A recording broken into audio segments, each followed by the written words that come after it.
हाय, good morning. आज आपण आहे ना फिजिक्सचा चौथा चॅप्टर करतोय. तो आहे, त्याचं नाव आहे रिफ्रॅक्शन ऑफ प्लेन सरफेस म्हणून चॅप्टरचं नाव आहे. आपण त्याला रिफ्रॅक्शन जरी म्हटलं तरी चालून जाईल, काही इश्यू नाही. ओके, आता पहिली गोष्ट ह्या चॅप्टरमध्ये आपल्याला करायचं आहे काय बेसिकली, आपल्याला म्हणायचं आहे म्हणजे आपलं रिफ्रॅक्शन काय असतं ते बघायचं आहे. ठीक आहे, रिफ्रॅक्शन ह्याला एक शॉर्टकटमध्ये ह्याला एक म्हणतात, असं ह्याला काय म्हणतात शॉर्टकटमध्ये, ह्याला असं म्हणतात, असं म्हणू शकतो बेंडिंग ऑफ लाईट. ह्याला असंही म्हणतात, काय म्हणतात, बेंडिंग ऑफ अ लाईट. ठीक आहे, when travel from one transformer medium to another transformer. Wien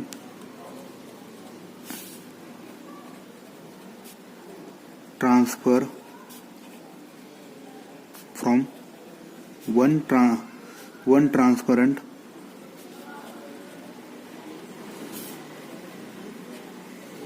medium to another transparent medium.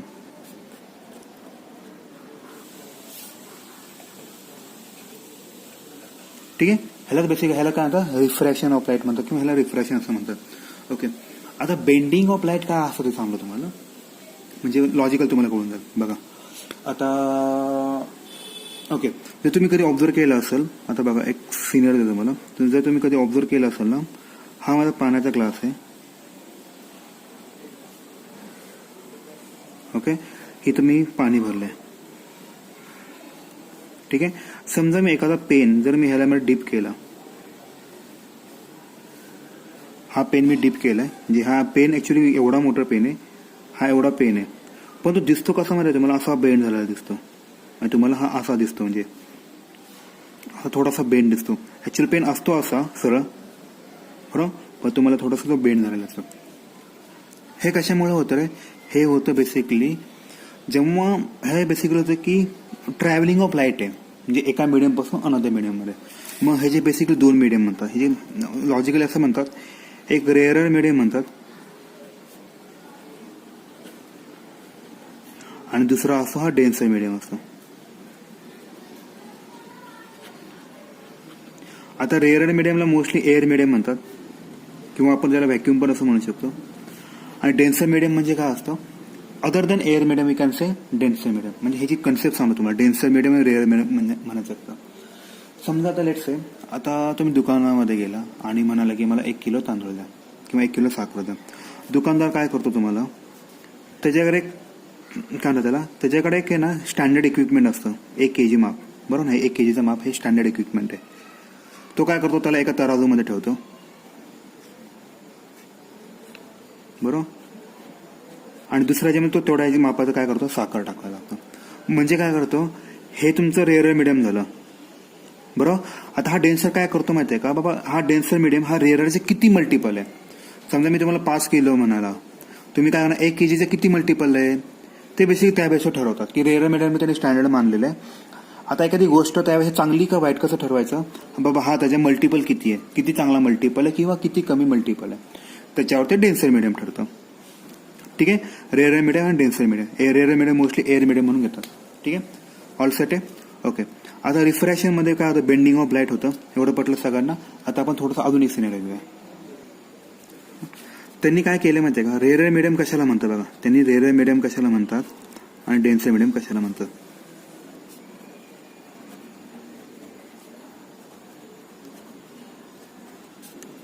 Okay, हे फक्त लक्षात ठेवायचं, एवढं इम्पॉर्टंट नाही आहे. ओके, आता बघा, आता जर तुम्ही पिक्चरमध्ये बघितलं असेल, एखादा विलन हिरो काय करतो म्हणजे का, तेव्हा त्यामागे लेट्स अजूम करा त्यामागे गुंड लागलेले, मग हिरो काय करतो, पाण्यामध्ये उडी मारतो, राईट.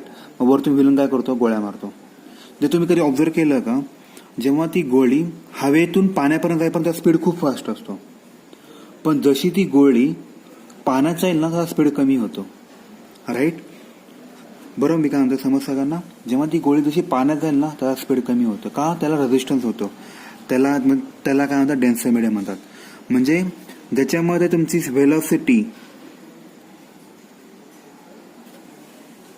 वेलोसिटी ऑफ लाईट लेस असते, त्याला आपण डेन्सर मीडियम म्हणायचं. आता मी तुम्हाला गोळी दिलं तर तुम्ही ह्यामध्ये का ना, velocity of bullet is less, right. आता आपण मोस्टली हे आपण चॅप्टरचं नाव रिफ्रॅक्शन ऑफ लाईट आहे ना, म्हणून आपण ज्या गोष्टी बोलणार त्या सगळ्या लाईटच्या बाबतीत बोलणार आहे. मग डेन्सिटी मीडियम कशाला म्हणायचं बाबा, ज्याच्यामध्ये व्हेलॉसिटी ऑफ लाईट लेस असते त्याला डेन्सिटी मीडियम म्हणायचं. ज्याच्यामध्ये व्हेलॉसिटी ऑफ लाईट ही मोर असते त्याला आपण डेन्सर मीडियम त्याला आपण काय म्हणायचं, रेअर मीडियम म्हणायचं. ऑल सेट आहे, सगळ्यांना पटलं. हे खूप एवढं इम्पॉर्टंट नाही, फक्त कन्सेप्ट लक्षात ठेवा. Velocity of light in air आणि व्हेलॉसिटी ऑफ लाईट मोर असते रेअर मीडियम आणि velocity of light he denser medium मध्ये कमी असते. ओके, आता ह्याच्यामुळेच बेसिकली बेंडिंग ऑफ लाईट होतं. म्हणजे कसं होतं, एक्झाम्पल सांगतो आता. ऍझ्युम करा तो जो व्हिलन आहे, हा जो हिरो आहे, हा पाण्यामध्ये ह्या लोकेशनला, ठीक आहे. हे पाणी आहे, इथं ब्रिज समजा, हा ब्रिज आहे समजा. आता काय करतोय इथं व्हिलन, काय करतोय, ह्याला दिसतोय बाबा हा पाण्यामध्ये दिसतोय, पाणी एकदम ट्रान्सपरंट समजा, आणि व्हिलनला दिसते हा इथं हिरो दिसतो. मग व्हिलन काय करतो, इथून बंदुकीने गोळी मारतो. आता हे पाणी आहे लक्षात ठेवा. आता हे इथून इथपर्यंत ही रेअर मीडियम आहे, म्हणून स्पीड ऑफ लाईट ऍझ्युम करा. आता स्पीड ऑफ लाईटच्या कसं ही 3 × 10⁸ असते, 10⁸ मीटर पर सेकंड असते, ठीक आहे. हा तेवढा स्पीडने जाईल. जसा तो पाण्यामध्ये जाईल ना, ह्याचा स्पीड कमी होईल, ह्याचा स्पीड काय होईल, कमी होईल. मग स्पीड कमी झाला की हा सरळ जाणार नाही, हा थोडासा बेंड होईल, असा होईल. पण ह्याचा स्पीड 3 नसणार, हा 3 × 10⁸ नसेल, मे बी ह्याचा 2 × 10⁸ असेल, किंवा अदर दॅन असेल, की डिपेंड की ह्याच्यामध्ये काय, पाणी असेल तर थोडंसं वेगळं पडेल, समजा तेल असेल तर अजून वेगळं पडेल. All set. तर इथे काय होतं, तुमचा स्पीड ऑफ लाईट काय होतं, चेंज होते. ह्या स्पीड ऑफ लाईट चेंज झाल्यामुळं ही लाईट काय होते, ही बेंड होते. समजते का ते? हा स्पीड ऑफ लाईट जर चेंज का होते, का स्पीड ऑफ लाईट चेंज झाल्यामुळं तुमचं बेंडिंग होतं, आणि ह्यालाच रिफ्रॅक्शन असं म्हणतात. तर रिफ्रॅक्शनचा मेन कॉज काय आहे, स्पीड. मला असं म्हणू शकतो, change in speed causes refraction. कळलं? Change in speed causes refraction. पण त्यासाठी दोन्ही पण मीडियम काय पाहिजे, ट्रान्सफर मीडियम पाहिजे, तर ते बरं पडतं. ऑल सेट आहे. ह्याला रिफ्रॅक्शन होतं. रिफ्रॅक्शनचं मेन कारण कशामुळे होतं, चेंज इन स्पीडमुळे होतं. ऑल सेट आहे. ओके, आता आपल्याला काय करायचं आहे, आता आपण जस्ट बघितलं आपण की बाबा हे बेंडिंग कसं होतं, स्पीड ऑफ लाईटमुळे हे बेंडिंग होतं, राईट. आता ह्याला हे थोडेसे पॅरामीटर्स आहेत, ते पॅरामीटर आपल्याला चेक करायचे आहेत. मग तुम्हाला मला पुढच्या गोष्टी सांगायला सोपं पडून जाईल. ओके, काय असं हा मीडियम आहे, हा काय म्हणजे लेट्स से मी तेल आणि पाणी घेतो. बघा, तेल आणि पाणी घेतो. तेल आणि पाणी कधी एकमेकांना मिक्स होत नाही. मग ते काय होईल, एक त्यांची एक कुठं तरी सरफेस असेल की नाही, ती सरफेस आहे बा. हा एअर मीडियम आणि हा डेन्सर मीडियम, ठीक आहे. अँगल नेहमी नॉर्मल बरोबर कॅल्क्युलेट करत असतो. ऑलवेज रिमेंबर, अँगल हा नेहमी नॉर्मल बरोबर कॅल्क्युलेट करत असतो. खूप जणांना प्रॉब्लेम क्रिएट होता अँगल कॅल्क्युलेट करायला. अँगल हा, आता लेट्स से माझा हा अँगल 60 डिग्री असेल, तर हा अँगल 60 नसतो, हा ऍक्च्युअली तुम्हाला कॅल्क्युलेट हा विथ रिस्पेक्ट टू नॉर्मल बघायचा असतो. हा 30 डिग्री होतो. ओके, आता ह्याच्या बेसवर आपल्याला चार गोष्टी बघायच्या. एक बघायचा आहे इन्सिडेंट रे बघायचा आहे,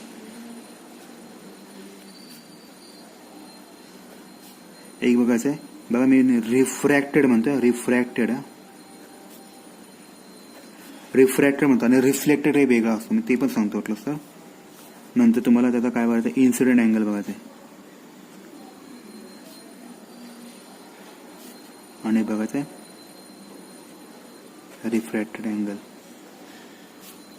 ओके, आता इन्सिडेंट रे कशाला म्हणतात बघा, नावात आहे इन्सिडेंट होतो, म्हणजे काहीतरी घडतंय म्हणून त्याला इन्सिडेंट रे म्हणतात. म्हणजे जी एखादी गोष्ट स्ट्राईक व्हायची आधी, म्हणजे एखादी गोष्ट घडायच्या आधी जी गोष्ट बोलतो ना आपण, त्याला आपण इन्सिडेंट म्हणतो. हा झाला इन्सिडेंट रे झाला, राईट. ह्याला इन्सिडेंट रे असं म्हणतात. आता इन्सिडेंट रे झाला. आता रिफ्रॅक्टेड म्हणजे काय बाबा, ही धडकल्यानंतर ही जी ट्रान्सपरंट होते त्याला म्हणतात रिफ्रॅक्टेड म्हणतात. त्याला काय म्हणतात, रिफ्रॅक्टेड रे म्हणतात, राईट. पटलं, इन्सिडेंट रे, रिफ्रॅक्टेड रे. ओके, त्याच्यानंतर येते इन्सिडेंट अँगल. हा इन्सिडेंट अँगल बघा, नावात अँगल आहे, हा अँगल असणार कोणाकोणामध्ये रे, ऑब्विसली नावात इन्सिडेंट याचा अर्थ ह्याच्यामध्ये दोन गोष्टी असणार आहे. म्हणजे याच्यामध्ये अँगल कोणाचा असणार आहे, एक इन्सिडेंट रेचा and normal. Incident ray normal. मग इन्सिडेंट अँगलची डेफिनेशन काय होईल, it is the angle between incident ray and the normal is called as incident ray. Same लॉजिकने जर चालायला गेलं आपण, रिफ्रॅक्ट अँगलचा काय होईल रे, it is the angle between refracted ray and normal. आता हा नॉर्मल सगळ्यांना क्वेश्चन पडला. हा जो असतो तो नेहमी नॉर्मल असतो. ऑलवेज म्हणजे उभा असतो तो नेहमी नॉर्मल असतो. राईट. तर ह्याला काय म्हणतात, रिफ्रॅक्टेड अँगल म्हणतात. तो की नॉर्मल बरोबर कॅल्क्युलेट करायचा. म्हणून मी इथून बघा, म्हणून इथून केला with respect to normal calculate करतोय. असं नाही करत आहे. एक्झामला जर तुम्हाला असा दिला असेल ना, तर तो तुमचा टास्क असतो की त्याला 90 मायनस करून हा आणायचा. Always remember. ठीक आहे. ह्याचं नाव मी आय देतो, ह्याचं नाव मी आर देतो. हा आय झाला, हा तुमचा आय झाला, अँगल ऑफ इन्सिडेंट. पटलं सगळ्यांना. आता आपल्याला ह्याच्यावरती 2-3 सिनेमा करायचे. आता एखादी रे एक तर टू, आता कसं होतं, असं जाऊन असा गेला. आता आपण याच्यावर एक एक्झाम्पल बघूया, मग तुम्हाला एक आयडिया होऊन जाईल. ओके. आता जो आपण बघणार आहे ना पार्ट, तो खूप महत्वाचा पार्ट आहे. त्या पार्टबद्दल तुम्हाला एक सोपं एक सिनेरिओ देऊ शकतो. मग देतो मी तो सिनेरिओ, त्यांनी बघा. आता बघा, जी रे ट्रॅव्हल होते ना, ती कशी होऊ शकते. 3 केसेस होऊ शकतात, 2 केस होऊ शकतील. एक रे बरोबर, ती अशी होऊ शकते का रे, रेअरर टू डेन्सर. बरोबर, 2 मिडियम असतात. एक रेअर मिडियम असतं आणि एक डेन्सर मिडियम असतं. मग रे असं होऊ शकतं, एक रेअर टू डेन्सर. तो आठवला का व्हिलन मला आयडिया. हे पाणी आहे, इथं हिरो आहे, इथं व्हिलन आहे. इथून तो गोळी मारतोय आणि इकडे जाते. म्हणजे काय झालं, हा रेअर टू डेन्सर रे गेलं की नाही. बरं, रेअर टू डेन्सर गेलं की नाही, हा रेअर टू डेन्सर झाला. दुसरा असतो डेन्सर टू रेअर मिडियम. बरं, डेन्सर टू रेअर म्हणजे काय, आता उलट. हिरोनी पाण्यातून विलनला गोळी मारली. बरोबर, म्हणजे ही ऑब्विस डेन्सर आहे. हा डेन्सर त्याने हिथून इथं असलेल्या गोळी मारली, म्हणजे हवेत आला, रेअर झाला. राईट. आता आपण थोडंसं लॉजिकली विचार करू की ह्याच्या स्पीड बद्दलचा विचार करू. ओके. आता मी तुम्हाला सांगितलं होतं मग अशी की रेअर मीडियम म्हणजे काय असतो रे, त्याचा स्पीड खूप असतो. स्पीड मॅक्स असतो. आणि डेन्सर मीडियममध्ये स्पीड हा नेहमी स्पीड काय असतो, मिनिमम असतो. म्हणजे तुमचं कसं चाललंय बघा, तुमच्या मॅक्स स्पीड पासून तुम्ही मिन स्पीडकडे चाललाय. बरोबर ना. जास्तीत जास्त स्पीड कडून तुम्ही कमीत कमी स्पीड चाललाय. पण आता इथं कसं होतंय बघा, आता इथून इकडं जाईपर्यंत, इथून जर गोळी मारली तर डेन्सर मीडियम स्पीड कमी असतो. तो कुठून चालला मग, मिन स्पीड पासून मॅक्स स्पीडकडे चालला. राईट. आता मिन स्पीड पासून मॅक्स स्पीडकडे चालला. आता काय होतं माहितीये का, मला हे सांगायचं आहे. असं एक वाक्य, when ray of light travel from rare to denser medium then refracted ray हा नेहमी टूवर्ड्स दी नॉर्मल बेंड होतो. कुठं होतं, ह्या नॉर्मलच्या ह्या साईडला बेंड होतं, टूवर्ड्स दी नॉर्मल बेंड होतं. नेहमी असं वाटतं, हे वाक्य एक्झामला विचारतं. रिफ्रॅक्शन होतं ना, कसं काय होतं, रिफ्रॅक्शन होताना काय होतं. When ray of light travel from rare medium to denser medium at that time refracted ray bends towards the normal. ही रिफ्रॅक्टेड रे जसं मॅक्झिमम स्पीडकडून मिनिमम स्पीडकडे गेला, ती नेहमी टूवर्ड्स दी नॉर्मल बेंड होते. राईट. बघा, ऍक्च्युअल कशी जायला पाहिजे होती, अशी जायला पाहिजे सरळ, पण गेली का नाही का, इथं दोघांचा स्पीड चेंज झाला. मग जर स्पीड सेम असता तर सरळ गेली असते. राईट. ही टूवर्ड्स दी नॉर्मल होते. आता उलटा scenario, when ray of light हा रेअर मीडियम आहे आणि हा डेन्सर मीडियम आहे. सेम. आता आपण हा डेन्सर करूया, कारण आपला हा वाला सिनेमा डेन्सर टू रेअर वाला, denser to rare. When ray of light travel from denser medium to rare medium, ray of light और refract ray bends away from the circle. बघा, ऍक्च्युअली अशी जायला पाहिजे होती, पण ह्या केसमध्ये काय आली, ती अशी गेली अवे, ह्या नॉर्मल पासून अवे गेली. बघा, एवढा मोठा अँगल दिसतोय की नाही, अवे फ्रॉम दी नॉर्मल गेला. सगळ्यांना पटलं. हे खूप महत्वाचं आहे. म्हणून हे जे 2 सिनेरिओ बनतात. ठीक आहे. आपण तो सिनेरिओ बघून घेऊ. ठीक. तो सिनेरिओ मी परत सांगतो. 2 मीडियम येतात. बघा, हा नॉर्मल ऑलवेज काढायचा आणि bend toward the circle. Rarer हा डेन्सर मीडियम. ठीक आहे.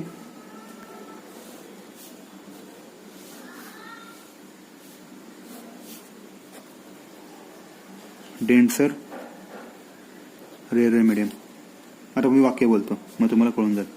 बघा, when a ray of light travel from rare medium to denser medium then refracted ray bends towards the normal. काय होतं, टुवर्ड्स दी नॉर्मल बेंड होतो. बरोबर, रिफ्रॅक्शन चॅप्टर म्हणून bending होणारच आहे. ओके, आता उलट, when ray of light travel from denser to rare medium, then refracted ray goes away from the normal.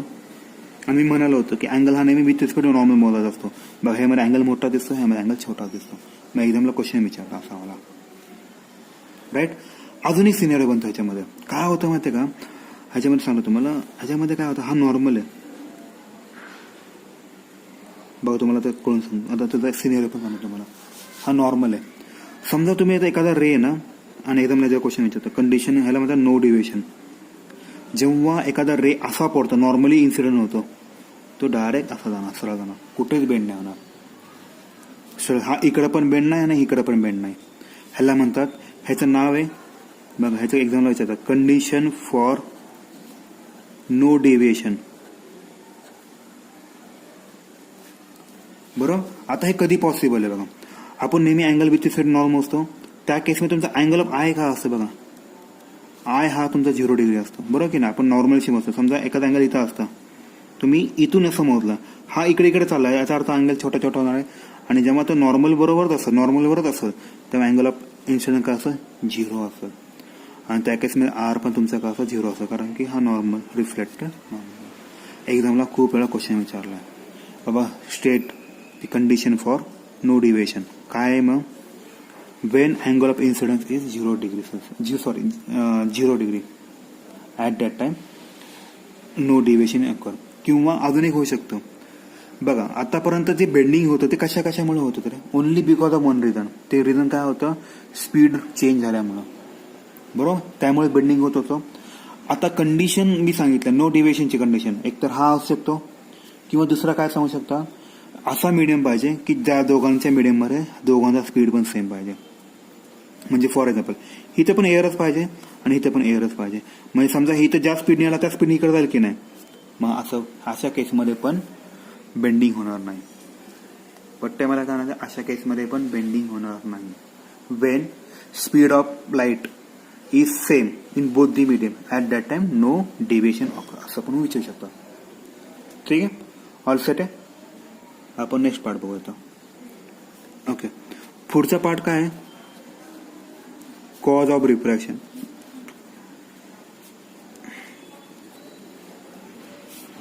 Cause of refraction काय रे, change in speed of light. Right, change in speed of light. बरोबर ना, हेच cause of refraction आहे. Right, okay. आता पुढचा part बघायचा आहे, रिफ्रॅक्टिव्ह इंडेक्स. रिफ्रॅक्टिव्ह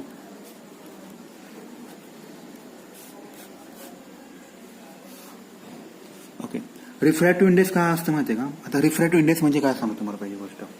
मी जसं मगाशी तुम्हाला एक एक्झाम्पल दिलं होतं, आठवलं का तेव्हा एक्झाम्पल, की साखरेचं एक्झाम्पल. समजा मी म्हटलं की मला 5 kg साखर घ्यायची, मग तुम्ही काय करणार, अहो तो 1 kgच्या किती मल्टिपल आहे, 5, मग तुम्ही 5 टाइम त्याला देणार साखर. बरोबर की नाही. समजा तुमच्याकडे फक्त 1च kgचं माप आहे आणि एखादा कस्टमर आला आणि तो तुम्हाला म्हणाला बाबा तुम्हाला 5 kg पाहिजे, तर तुम्ही काय करणार, 1 kg काढणार, असं तुम्ही 5 वेळा देणार. राईट की नाही. मग तेच रिफ्रॅक्टिव्ह इंडेक्स आहे. आता रिफ्रॅक्टिव्ह इंडेक्स काय सांगतं बाबा, की आता त्यांनी काय केलं बघा, स्पीड ऑफ लाईट ही फिक्स असते. Speed of light in air ही नेहमी 3 × 10⁸ हे तुम्ही खूप वेळा ऐकलं असाल, मे बी 8% ऐकलं असेल. स्पीड ऑफ लाईट हा नेहमी हे असते. आता एखादा अजून आपण करू, डायमंड घेऊया. तर स्पीड ऑफ लाईट ॲझ्युम करा, त्याची स्पीड ऑफ लाईट ॲझ्युम करा 1.5 × 10⁸ अशी ॲझ्युम करा. मी म्हटलं तर बाबा रिफ्रॅक्टिव्ह इंडेक्स डायमंड काय असेल, रिफ्रॅक्टिव्ह इंडेक्स ऑफ डायमंड काय असेल, मग तुम्ही चेक करणार. अरे तो आहे ना, डायमंड हा व्हेलॉसिटी ऑफ लाईट एचा किती मल्टिपल आहे रे, ट्वाइस मल्टिपल आहे. मग त्याचा रिफ्रॅक्टिव्ह इंडेक्स काय येईल, मग 2 येईल. बरोबर की नाही. म्हणून ह्याचा फॉर्म्युला कसा बनतो माहिती आहे का, रिफ्रॅक्टिव्ह इंडेक्सचा फॉर्म्युला, व्हेलॉसिटी ऑफ लाईट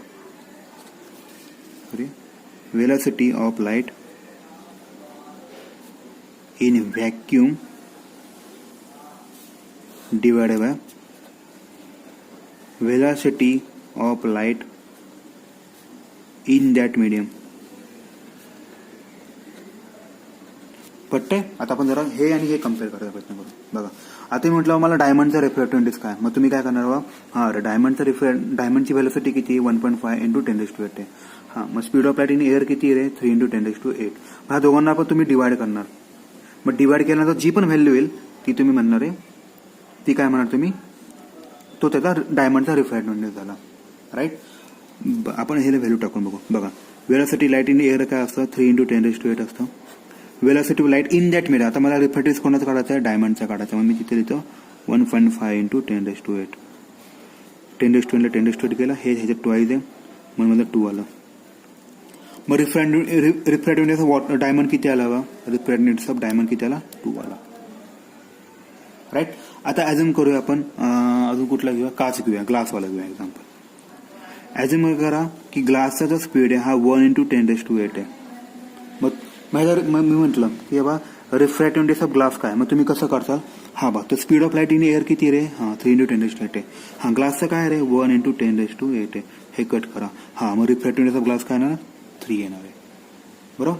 आता एक्झामला काय विचारतो सांगतो, असं तो क्वेश्चन विचारतातच. प्लस ऍडिशन ते काय म्हणतात बाबा, एखाद्या गोष्टीचा रिफ्रॅक्टिव्ह इंडेक्स 2 आहे, याचं मिनिंग काय विचारतं कळतं मला. बाबा एखादी गोष्ट आहे किंवा एखादा मीडियम आहे, त्याचा रिफ्रॅक्टिव्ह इंडेक्स 2 आहे, याचं मीडियम काय, याचं मिनिंग काय होतं, ह्याचा मिनिंग असा होतो की बाबा व्हेलॉसिटी ऑफ लाईट जी आहे ना ही ह्याच्या दुप्पट आहे. म्हणजे लेट्स डायमंडची जी 1.5 आहे ना, त्याला जर जेव्हा मी 2 ने मल्टिप्लाय करतो तर मला स्पीड ऑफ लाईट मिळते इन एअर मिळते. मग तुम्ही सांगताना कसं सांगणार, एखाद्या मीडियमचा रिफ्रॅक्टिव्ह इंडेक्स 2 आहे, याचा अर्थ काय झाला की बाबा की त्याची जी स्पीड ऑफ लाईट आहे ही ट्वाईज आहे कोणाच्या, ही जेव्हा मी ह्याला 2 ने मल्टिप्लाय करतो तेव्हा मला स्पीड ऑफ लाईट मिळते. पटतंय?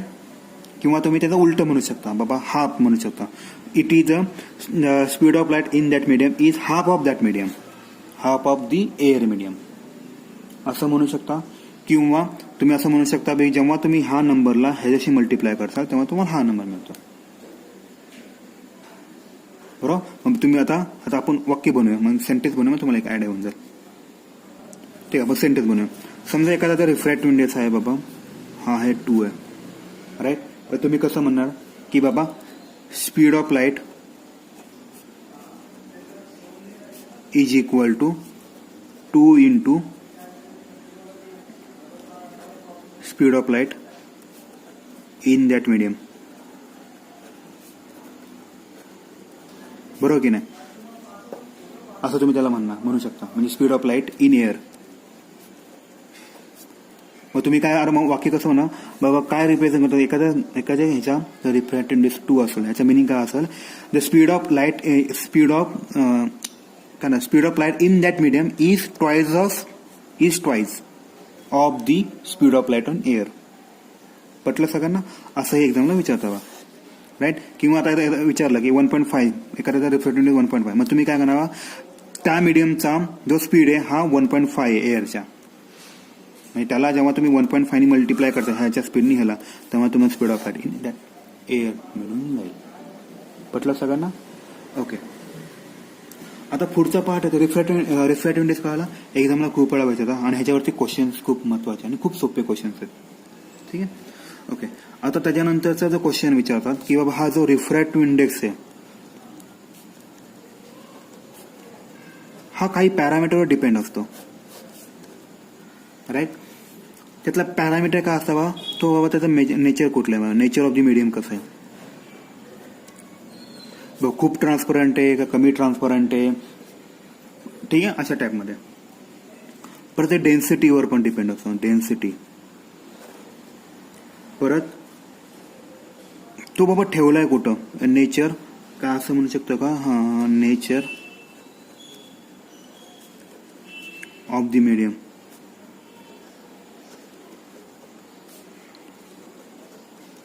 In which it is place.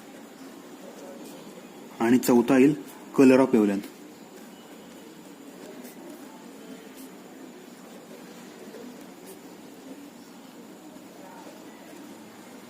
आणि हे खूप महत्त्वाचा आहे. रिफ्रॅक्टिव्ह इंडेक्सचे कोणत्या कोणत्या फॅक्टरवर डिपेंड आहे हा क्वेश्चन खूप महत्त्वाचा आहे. जर तुम्ही क्वेश्चन पेपर कुठलाही बघताल ना तर तुम्हाला 3 ते 4 क्वेश्चन असे असतात की त्याच्यामध्ये फॅक्टर विचारतात. आणि जर तुम्ही पूर्ण पुस्तकात बघचाल ना, जसं मी आता हा एक चॅप्टर सांगतोय, जसं तुम्ही आपण मोमेंट ऑफ फोर्स बघितला होता, त्यात पण मोमेंट ऑफ फोर्स कोणत्या फॅक्टरवर डिपेंड असतो. असे टोटल 25 आपल्याकडे 25 ते 30 असे फॅक्टर अफेक्टिंग आहे कोणावर डिपेंड, त्यातले 2 ते 3 नक्की विचारतात. म्हणून आपण एकदा काय करणार आहे, सगळ्यांचे फॅक्टर अफेक्ट एका पेजवर आणणार आहे. मग ते पण एक व्हिडिओ बनवेल त्यावेळेस तुम्हाला कळून जातं. हा रिफ्रॅक्टिव्ह इंडेक्स खूप महत्त्वाचा असतो. ठीक आहे. ह्यात अजून एक येतं, टेम्परेचर पण येतं.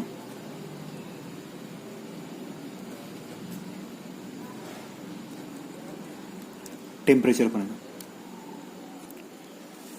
आता ह्याच्या बेसवर थोडेफार क्वेश्चन्स विचारतात. ओके, आपण आणि ह्याच्या बेसवर थोडेफार क्वेश्चन आता पण आपण जे शिकलो ना, आपण ते थोडेफार क्वेश्चन बघू. बाबा एक्झामला कशा टाईपचे क्वेश्चन येतात आणि तुम्हाला आन्सर करायला इझी पडून जाईल. पहिल्याचा क्वेश्चन येतो की बाबा what do you understand by refraction. Right, हा क्वेश्चन येतो. आता ह्या क्वेश्चन मिनिंग रिफ्रॅक्शन ऑफ लाईटचं त्याने एक्झामला विचारतं क्वेश्चन की what do you mean by refraction of light. The question answer काय असू शकतं, the change in the direction of path of light when it passes from one transferred medium to another transferred medium is called as refraction of light. Right, तर काय होतं यामध्ये सांगितलं मी तुम्हाला आधी पण सांगितलं काय होतं, change in direction of path, right, when it passes from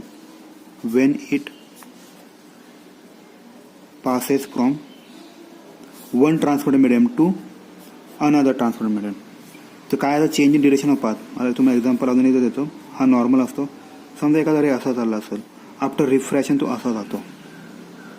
right, actually जायला कसा पाहिजे होता, असा पाहिजे होता, म्हणून तिथे दिलं चेंज, हे डिरेक्शन काय झाली, चेंज झाली, म्हणून change in direction of path. हा एक क्वेश्चन एक्झामला विचारतात. ओके, आता पुढचा क्वेश्चन थोडा डायग्राम बेस विचारतात. त्या डायग्राम बेसमध्ये काय म्हणतात की बा ड्रॉ करा की refraction of light when travel from air to glass. बघा, एअर टू ग्लास ट्रॅव्हल करायला विचारतात. राईट, असा क्वेश्चन विचारतात. Draw a ray diagram for refraction of light passing from air to glass. आता त्यासाठी आपलं पहिलं कॅल्क्युलेशन करावं लागेल की बाबा ह्यातला रेअर मीडियम कोणता आणि डेन्सर मीडियम कोणता. रेअर मीडियम म्हणजे हा आला, एअर हा रेअर मीडियम असतो, आणि हा तुमचा डेन्सर मीडियम आला. ओके, आता तुम्हाला रेअर टू डेन्सर जातं.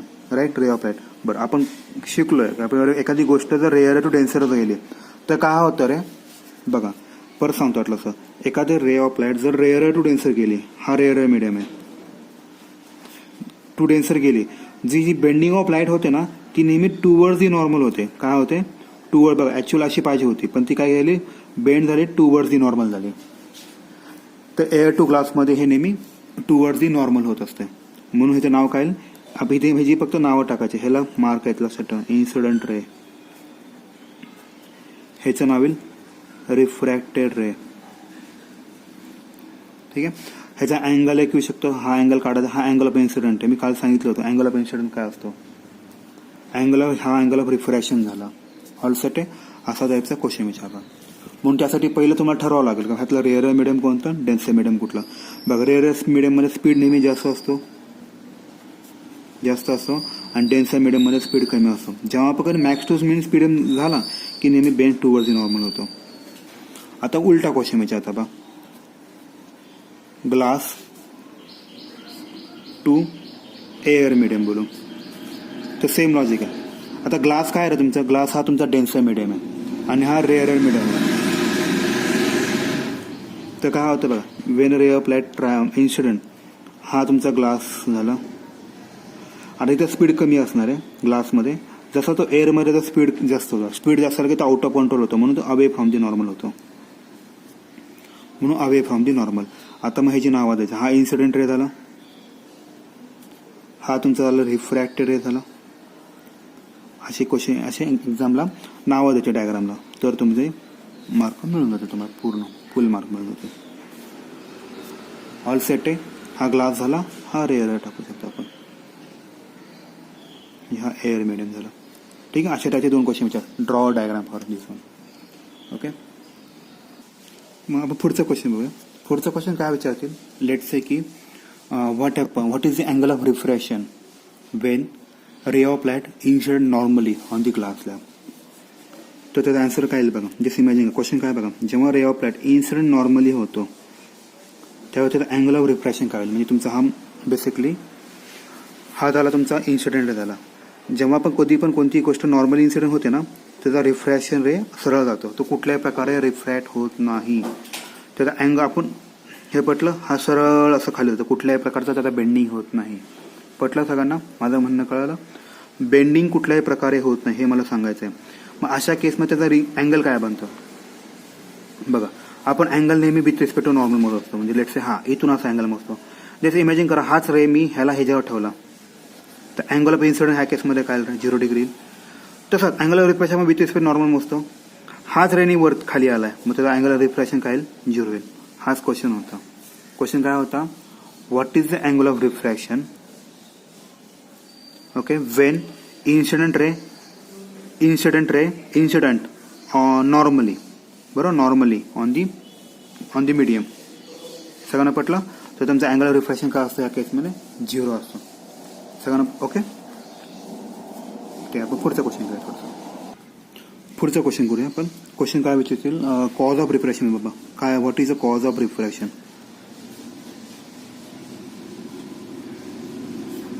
कॉज ऑफ रिफ्रॅक्शन, तर कॉज ऑफ रिफ्रॅक्शन एकच आहे. कॉज ऑफ रिफ्रॅक्शन एकच आहे. काय रे, change in speed of light, हेच आहे. ठीक आहे. तर ह्याच्यामध्ये होतं काय ते पण सांगतो तुम्हाला. जसं तुम्ही बघचाल, मी तुम्हाला काल उदाहरण सांगितलं होतं, आठवलं का ते हिरोचं आणि विलनचं. जेव्हा हिरो वरतून पाण्यामध्ये गोळी मारतो तर काय असतं माहिती आहे का, स्पीड ऑफ लाईट जी असते ना ही एअरमध्ये वेगळी असते आणि ही वॉटरमध्ये वेगळी असते. म्हणजे मला सांगायचं का मागचं रिझन हे आहे किंवा प्रत्येक मीडियममध्ये प्रत्येकाचा स्पीड हा वेगळा असतो. जेव्हा मग तेच लॉजिक आहे, जेव्हा एखादी गोष्ट समजा एअर म्हणून चालली, जशी ती पाण्यात ट्रॅव्हल होते तेव्हा त्याचा एअरमधला स्पीड आणि पाण्यातला स्पीड ह्यामध्ये फरक होतो. जेव्हा तुम्हाला फरक सापडतो तेव्हा ते काय होतं, एक तर बेंड होतो म्हणजे त्याला रिफ्रॅक्शन असं म्हणतात. ठीक आहे, पटलं सगळ्यांना. तर मग ह्याचा आन्सर काय येईल बघा. Refraction of light occurs because light travels with different speed in different medium. बरोबर, light travel with different speed in different medium. When a ray of light passes from one medium to another medium, its direction changes. its direction change होते because of change in speed. त्याचे change in speed कशामुळे, change in स्पीडमुळे त्याची direction change होते, त्याला आपण refraction म्हणतो. पटलं सगळ्यांना. हा क्वेश्चन एक्झामला विचारू शकतो. कॉज ऑफ रिफ्रॅक्शन काय, cause of refraction mean change in speed of light आहे. का स्पीड ऑफ लाईट होतो, कारण प्रत्येक मीडियममध्ये प्रत्येकाचा स्पीड हा वेगळा होतो. जेव्हा तो एका मीडियममधून दुसऱ्या मीडियममध्ये जातो ऑब्व्हियसली त्याचा स्पीड कमी होतो किंवा जास्त होतो. राईट, मग त्याच्यामुळं हे रिफ्रॅक्शन होतं. ऑलसेट, म्हणून त्याच्यामुळं त्याची डिरेक्शन चेंज होते. त्या डिरेक्शन चेंज जी होते त्याला आपण रिफ्रॅक्शन असं म्हणतो.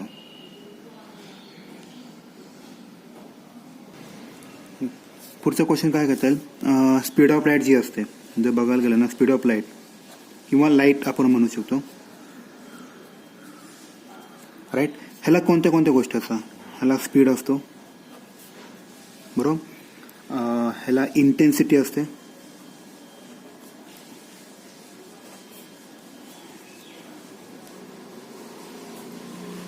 ह्याला फ्रिक्वेन्सी असते आणि ह्याला वेव्हलेंथ पण असते.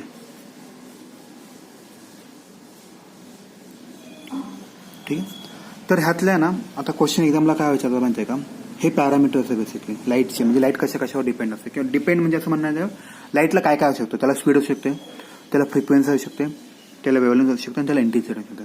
बाबा ह्या 4 पॅरामीटरमधले कोणते पॅरामीटर रिफ्रॅक्शनमुळे चेंज होतात. पहिला पॅरामीटर स्पीड चेंज होतो, मी सांगितलं होतं प्रत्येक मीडियमचा स्पीड हा वेगळा असतो त्यामुळे स्पीड चेंज होतो. इंटेन्सिटी चेंज होते, बरोबर की नाही. एअरमध्ये इंटेन्सिटी जास्त असू शकतो, डेन्सरमध्ये गेल्यानंतर तो स्प्रेड व्हायला चालू किंवा एकत्र पण येऊ शकतो. राईट, आता ह्याचं एक्झाम्पल सांगतो तुम्ही. समजा तुमच्याकडे एखादा लाईट बल्ब आहे, तुम्ही त्याला पाण्यात सोडा, तो हे पाणी आहे, बरोबर. तुम्ही लाईट बीम सोडा, इथून इकडे लाईट दिसते.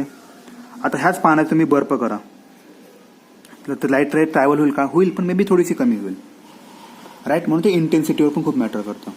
तुम्ही किती इंटेन्सिटीने तुम्ही एखादी गोष्ट सोडता. तुम्ही जास्त लाईट सोडली, म्हणजे जास्त इंटेन्सिटीने लाईट सोडली, लेझर ट्रीटमेंटसारखं खूप इंटेन्सिटी सोडता, त्या केसमध्ये फरक पडू शकतो. तिसरा पॅरामीटर फ्रिक्वेन्सी मग आधी पण मी सांगितलं, फ्रिक्वेन्सी एकमेव अशी गोष्ट की त्याचा काही फरक पडत नाही. फ्रिक्वेन्सीचा कसलाही प्रकारे इफेक्ट पडत नाही रिफ्रॅक्शनमुळे. फ्रिक्वेन्सी कमी असो किंवा जास्त असो, त्याच्यामुळे रिफ्रॅक्शन कमी किंवा जास्त होणार असं काहीच नाही आहे. त्याच्यानंतर वेवलेंथमुळे पण फरक पडतो रिफ्रॅक्शनवरती. राईट. एवढं पटलं तुम्हाला? असा क्वेश्चन विचारतो, कोणत्या ह्या 4 पैकी ह्या 3 पॅरामीटरवर रिफ्रॅक्शन डिपेंड असतं. All set. ओके, पुढचा आपण क्वेश्चन बघूया. पुढचा क्वेश्चन असा येऊ शकतो की बघा, कम्पेअर स्पीड ऑफ लाईट म्हणतात. Compare speed of light of wavelength 4000 angstrom and 8000 angstrom. ठीक आहे. ॲक्च्युली 4000 एंगस्ट्रॉम ही व्हायलेट आहे, व्हायलेट लाईटची वेवलेंथ आहे, आणि रेड लाईटची ही वेवलेंथ आहे. यांचा स्पीड विचारलेला आहे. ठीक आहे.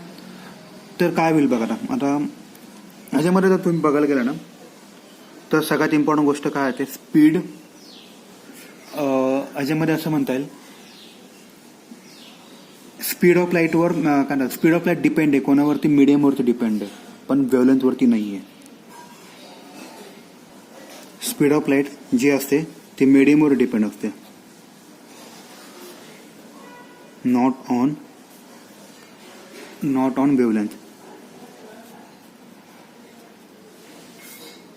म्हणून त्यांचा स्पीड काय येईल, दोघांचा पण सेम येईल इन बोथ. हे पटलं का सगळ्यांना? बघा, अरे आपण त्याच्या क्वेश्चन केला होता की बाबा, त्याचा क्वेश्चन एक काय केलं होतं की हा कशावर डिपेंड आहे. राईट. आपण त्यामध्ये सांगितलं हवं तर वेवलेंथवर पण डिपेंड आहे. पण ह्या केसमध्ये त्यांनी थोडासा क्वेश्चन थोडा ट्रिकी विचारला हवा, स्पीड ऑफ लाईटवर विचारलेलं आहे. म्हणजे ऑलरेडी हा 4000 चाललेला आहे, आणि दुसरी 8000 एंगस्ट्रॉमची वेवलेंथ आहे. बरोबर. मग ह्यांचा स्पीड तुम्ही कम्पेअर करा, ह्यांच्यामध्ये काय चेंज होणार आहे? ह्यांच्यामध्ये रिफ्रॅक्शन वगैरे बद्दल काय बोललेत का? ते रिफ्रॅक्शन बद्दल काही नाही बोललेत की बाबा हा 4000 स्पीडने चालला, हा 8000 स्पीडने चालला. बाबा ह्यांनी रिफ्रॅक्शन बद्दल काय नाही, हा ह्याच्या स्पीडने जाईल, हा ह्याच्या स्पीडने जाईल. म्हणून ह्याच्यामध्ये स्पीड दोघांचा पण काय होणार आहे, सेम राहणार आहे. म्हणून मला काय म्हणायचं आहे, हा 4000 चालला, हा 8000 जे एंगस्ट्रॉम काय 8000 आहे, जे काय 4000 आहे. म्हणून त्या दोघांमध्ये काय होईल असं म्हणता येईल की त्या दोघांचा स्पीड नेहमी सेम राहणार आहे. Speed will be the same for the both of one. Okay. पुढचा क्वेश्चन असा विचारू शकतील की बाबा, what do understand the statement refractive index of glass is 1.5 for white light. Right. ग्लासचा रिफ्रॅक्टिव्ह इंडेक्स काय 1.5 फॉर व्हाईट लाईट. याचा meaning काय होतो? याचा मिनिंग असं म्हणू शकतो आपण, white light in air travels 1.5 times faster than in glass. हे पटलं सगळ्यांना? बघा, कुठल्याही गोष्टीचा रिफ्रॅक्टिव्ह इंडेक्स 1.5 असेल तर त्याचं मिनिंग काय असं बाबा, तो एअरच्या पॉईंट ऑफ म्हणजे रिफ्रॅक्टिव्ह इंडेक्स बघा, लाईट स्पीड इन, आपण इथे लिहूया स्पीड इन एअर और व्हॅक्यूम करूया, आणि स्पीड इन दॅट मीडियम. बरोबर की नाही? तर त्याचं मिनिंग काय होऊ शकतो, तेच बघा, व्हाईट लाईट इन एअर म्हणजे ह्यातला एअर, ह्याची व्हॅल्यू काय माझी 1.5 आली. बघा, speed of light in air is 1.5 time the speed of light in medium. हा डिवाइड इकडे मल्टिप्लाय होऊन जाईल, तर दिसणं कसं दिसेल 1.5 into speed in medium is equal to speed of light. मग तेच आहे, speed of light in air is 1.5 times the speed of light in that medium.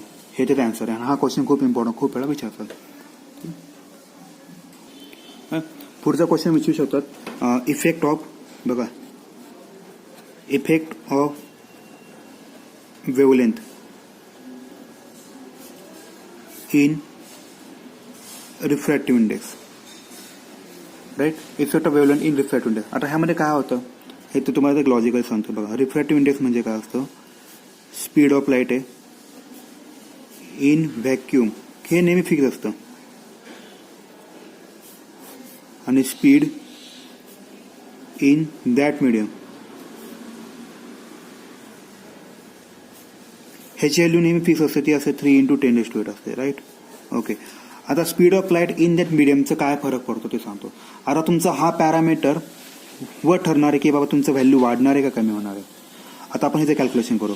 आता तेच इमॅजिन करा, तुमचा स्पीड वाढला, बघा आता तुमची जर स्पीड वाढला त्या मिडियममधला जर स्पीड वाढला तर तुमचं इथली व्हॅल्यू वाढेल, इथली व्हॅल्यू वाढली की तुमचा जो तुमचा जो रेशिओ असणार तो कमी होणार आहे. एक्झाम्पल सांगतो तुम्हाला. समजा ॲझ्युम करा तुमची एखादी व्हॅल्यू 3 आहे आणि इथं व्हॅल्यू ॲझ्युम करा इथं 1 आहे, तर डिव्हिजन किती येईल, 3 येईल.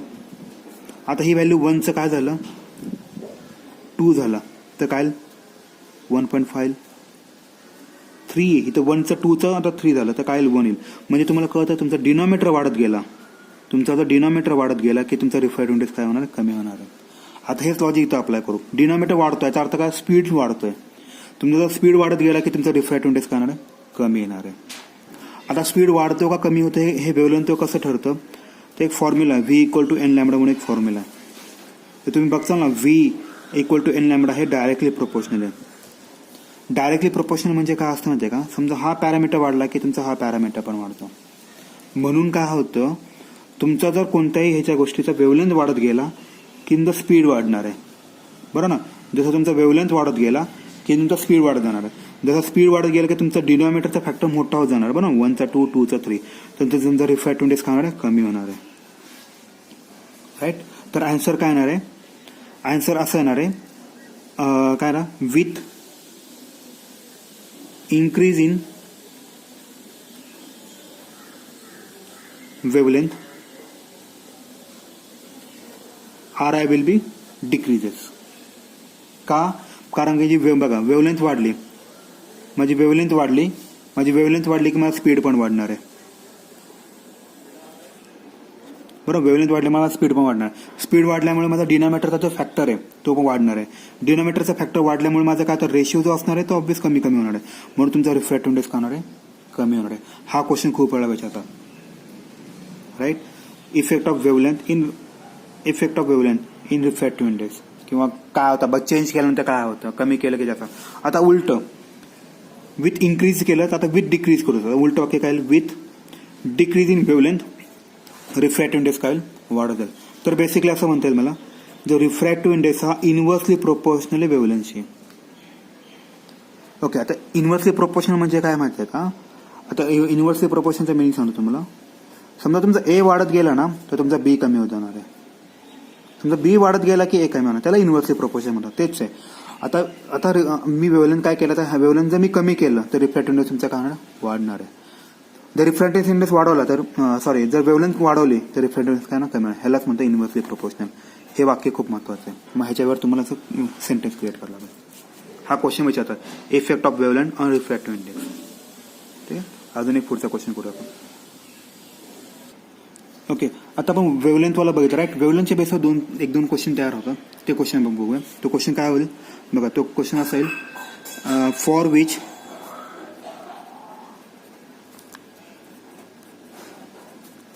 color of white light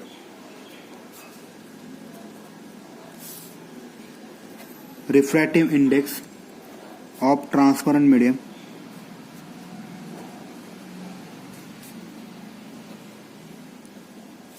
इथं मी लिस्ट लिहितो, इथं मी मोस्ट लिहितो. इथं मी लिस्ट लिहिलं, इथं मी मोस्ट लिहिलं. बघा कोणत्या फॉर विच कलर. आता कलर तुम्ही आपल्याला माहिती आहे 7च कलर आहेत, राईट. आता 7 कलरपैकी लिस्ट आणि मॅक्स म्हणजे छोटा मिनिमम आणि मॅक्झिमम वाला बघूया. आता जर तुम्हाला कधी कलरबद्दल बोलले ना, कलरबद्दल बोलले म्हणजे त्यांना इंडिरेक्ट तुम्हाला सांगा त्यांना वेव्हलेंथबद्दल बोलायचं आहे. बरोबर. आता वेव्हलेंथच्या बाबतीत जर बघायला गेलं, आता व्हायोलेट लाईटची वेव्हलेंथ सगळ्यात कमी असते.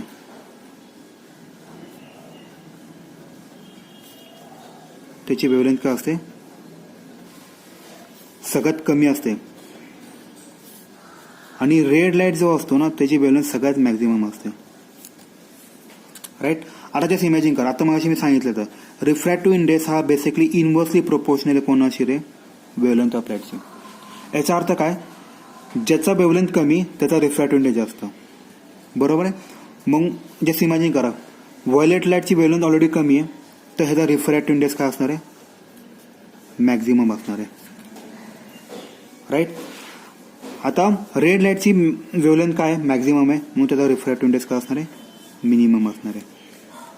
आता त्यांनी विचारलं बघा, for which colour off white light refractive index कमी? रिफ्रॅक्टिव्ह इंडेक्स कमी कोणासाठी आहे? कमी इथं आहे. हा कमी म्हणजे आला तुमचा रेड आला, मग ह्यांचा असा रेड असणार. हा क्वेश्चन विचारतात. आता रिफ्रॅक्टिव्ह मॅक्झिमम कोणासाठी असेल? मॅक्झिमम कोणासाठी म्हणजे मॅक्स कोणासाठी? हा व्हायोलेटसाठी. हे तुमचं उत्तर आलं.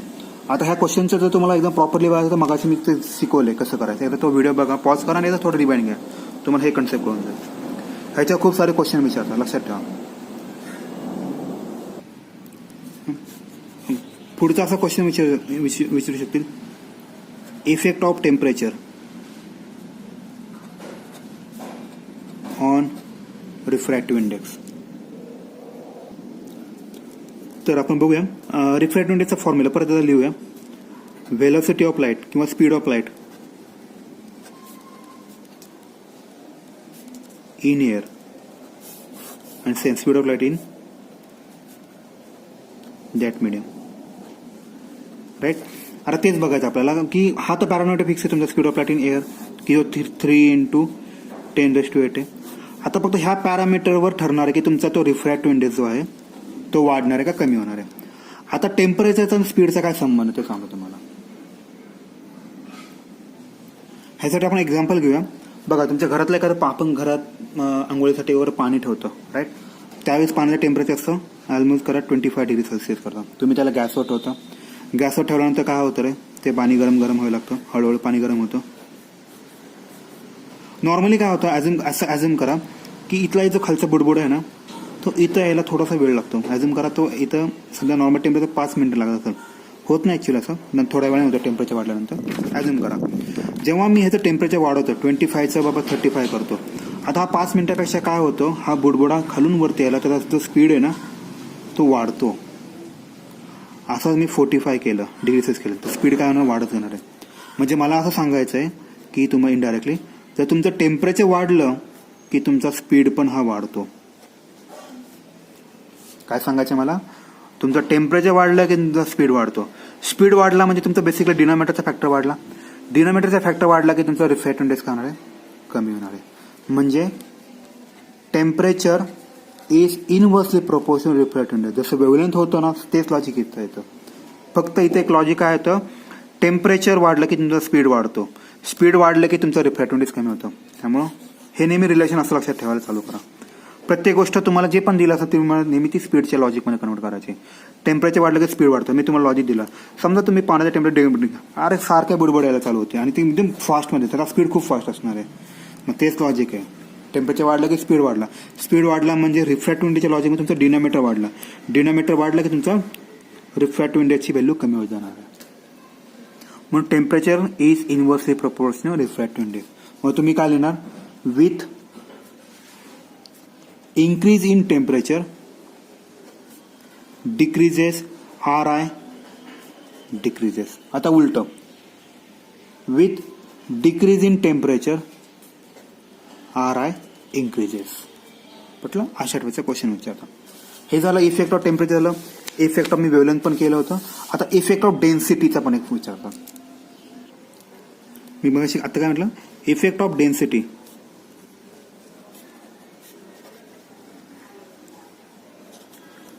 On refractive index. आता डेन्सिटी म्हणजे काय, आता आपण लॉजिकली बघायला गेलो, आता आपण डेन्सिटीला आपण आहे ना आपलं ट्रॅफिकचं कंट्रोल करू म्हणजे कन्वर्ट करू. बघा म्हणजे तुम्हाला लॉजिकल परत एकदा आपला तोच फॉर्म्युला रिफ्रॅक्टिव्ह इंडेक्स म्हणजे कळलं speed in light in air speed of light in air to the speed of light in jet medium. पटलं? ओके. आता तेच लॉजिक आहे आपलं हा नेहमी फिक्स असणार 3 × 10⁸ असणार आहे. आता इथली व्हॅल्यू ठरवणार की तुमचा रिफ्रॅक्टिव्ह इंडेक्स वाढणार आहे का कमी होणार आहे. आता डेन्सिटीचं ह्याचा काय संबंध ते सांगतो तुम्हाला. आता मी काय म्हटलं डेन्सिटी तुम्ही काय करा तुमचं नॉर्मलचं ट्रॅफिक बघा आता तुमचं कन्वर्जन सांगतो. डेन्सिटी जर जास्त असेल तर ऑब्वियस आहे तुम्ही ट्रॅफिकचे म्हणजे डेन्सिटीला इक्वल टू आपण ट्रॅफिक म्हणूया. जसं इमॅजिन करा तुमचं डेन्सिटी जास्त असेल तुमचं ट्रॅफिक जास्त असेल. बरोबर आहे. तुमचं ट्रॅफिक जास्त असेल तुमचा स्पीड काय असणार आहे रे कमी असणार आहे. पट्ट्या मला काय म्हणायचं तुमचा ट्रॅफिक जास्त तुमचं डेन्सिटी जास्त असल्यामुळे तुमचं ट्रॅफिक जास्त असणार आहे. ट्रॅफिक जास्त असल्यामुळे तुमचं स्पीड काय असणार आहे कमी असणार आहे. जेवढा स्पीड कमी तेवढा रिफ्रॅक्टिव्ह इंडेक्स जास्त. बरोबर. तेवढा तुमचा रिफ्रॅक्टिव्ह इंडेक्स जास्त. आपण आता लॉजिकल लावायचं चालू करू. बघा जर तुमचं डेन्सिटी जास्त असल्यामुळे तुमचा स्पीड काय होणार आहे कमी होणार आहे. स्पीड कमी झाला म्हणजे तुमचा डिनोमिनेटरची व्हॅल्यू कमी झाली. डिनोमिनेटरची व्हॅल्यू कमी झाली तुमचा रिफ्रॅक्टिव्ह इंडेक्स कायला वाढत गेला. आता ह्या आणि ह्याच्यामध्ये रिलेशन काय दिसते बघा हा वाढतोय म्हणून हा पण वाढतोय म्हणून डेन्सिटी इन्क्रीजेस रिफ्रॅक्टिव्ह इंडेक्स पण इन्क्रीजेस. बरोबर. डेन्सिटी इन्क्रीजेस रिफ्रॅक्टिव्ह इंडेक्स असं. तर हे पूर्ण पॅरामीटर असं राहतं. म्हणजे तुमचं डेन्सिटी वाढली तुमचं ट्रॅफिक वाढणार आहे म्हणजे बेसिक स्पीड कमी होणार आहे. स्पीड कमी झालं की तुमचं रिफ्रॅक्टिव्ह इंडेक्स वाढणार आहे. म्हणजे जर मी ह्या 2 पॅरामीटरचं बघायला गेलं तर डेन्सिटी वाढली की माझा रिफ्रॅक्टिव्ह इंडेक्स पण वाढतो. आता तेच लॉजिक आपण बाकीच्या क्वेश्चन्सला पण बघूया. मी छोटंसं टेबल काढलेलं आहे रिफ्रॅक्टिव्ह इंडेक्सचं वेव्हलेंथचं. आता जसं इमॅजिन करा आता व्हेलॉसिटी आणि वेव्हलेंथमध्ये रिलेशन काय आहे डायरेक्टली प्रोपोर्शनल आहे. म्हणजे काय होईल तुमची वेव्हलेंथ वाढली की तुमचा स्पीड पण वाढेल. बरोबर. म्हणजे बघा वेव्हलेंथ वाढली तुमचा स्पीड पण वाढेल. हा स्पीड वाढला की तुमचा रिफ्रॅक्टिव्ह इंडेक्स काय होईल रे कमी होईल. बरोबर की नाही. मग हे 2 पॅरामीटर चेक करा म्हणजे हे 2 पॅरामीटर चेक करा. म्हणजे तुमचं वेव्हलेंथ लॅम्बडा वाढला की RI काय होतं कमी होतं. राईट. आता टेम्परेचर पण ते लॉजिकल बघा टेम्परेचर वाढलं की स्पीड काय होतं वाढतो. बघा टेम्परेचर वाढलं स्पीड वाढतो. स्पीड वाढला की तुमचा हा पॅरामीटर वाढेल. हा पॅरामीटर वाढला की हा पॅरामीटर ऑब्वियस कमी होईल. म्हणजे तुम्ही लॉजिकल विचार करायला गेलं का टेम्परेचर वाढला की RI पण कमी होतो म्हणून टेम्परेचर वाढलं की RI काय होणार आहे कमी होणार आहे. आता आपण डेन्सिटी विचार करू. डेन्सिटी इन्क्रीज झाली की स्पीड काय होईल रे डिक्रीज होईल. म्हणजे तुमचा डिनोमिनेटरची व्हॅल्यू काय होणार डिक्रीज होणार आहे. डिनोमिनेटरची व्हॅल्यू डिक्रीज झाल्यामुळे तुमचा RI काय होणार आहे इन्क्रीज होणार आहे. मग डेन्सिटीचा आणि ह्याचा विचार करा बघा दोघांच्या वरती आहे म्हणून डेन्सिटी वाढली तुमचा RI पण वाढणार आहे. हे तुम्हाला लक्षात ठेवायचं. ह्याच्यावर खूप सारे क्वेश्चन येतात. हे सांगायचं कारण तेच आहे खूप म्हणजे खूप सारे क्वेश्चन येतात. ठीक आहे.